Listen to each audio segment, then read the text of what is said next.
pretty much just direct variation, except we have multiple variables.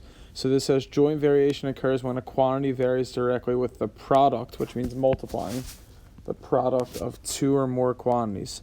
So the area of a triangle is one example. Area of a triangle varies jointly with the length of the base and the height of a triangle. So the area, we know, relies on the base and the height, and then when you know the area for a triangle, it's 1/2 base times height. So 1/2 is actually your constant of variation, and then the base and the height are the two variables it relies on. Another one is the amount of money you have in a bank account varies with the interest rate and the time period of an investment. So if you start with $100, how much money you have in there will be based on the interest rate and the time period. So if you look at it in 10 years, it'll be a certain amount, and that's based on the interest rate and the time. And then if you look at it in 20 years, your interest rate might be the same. Interest rate might be the same, but the time period will be longer, so you would have more money in there. The equation looks similar. We have z equals axy here. That means you can also write it as, I like to use the letter k. That's more traditional for variation, but it doesn't matter. Joint variation occurs when a quantity varies directly with two or more. So you can have more than two variables. We're going to stick with two. So our variables will change throughout, but you want to think of variation. Direct was y equals kx. Now for joint, where z equals kxy, because we're depending on x and y for these ones. So the first example I have for you, I'll do one with you. Actually, we'll do both of these together because we have one word problem or one like this. It says z varies jointly. As soon as you see jointly, you guys want to be thinking of your equation z equals kxy or axy, whatever you prefer.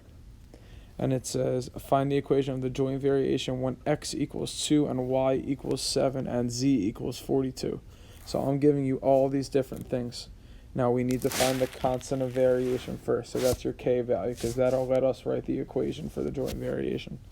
So you're going to plug in 42 for z. My k stays there.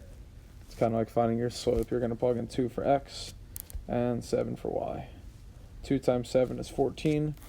42 divided by 7, or 42 equals k times 14, divide by 14, and you get that k is equal to 3. So now we have our k value, so we can write our equation. Our equation is 3z equals 3xy.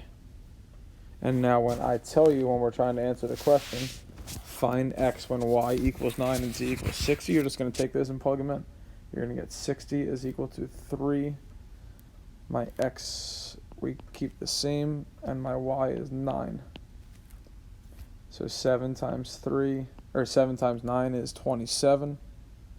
So we have 60 equals 27x, divide by 27 on both sides.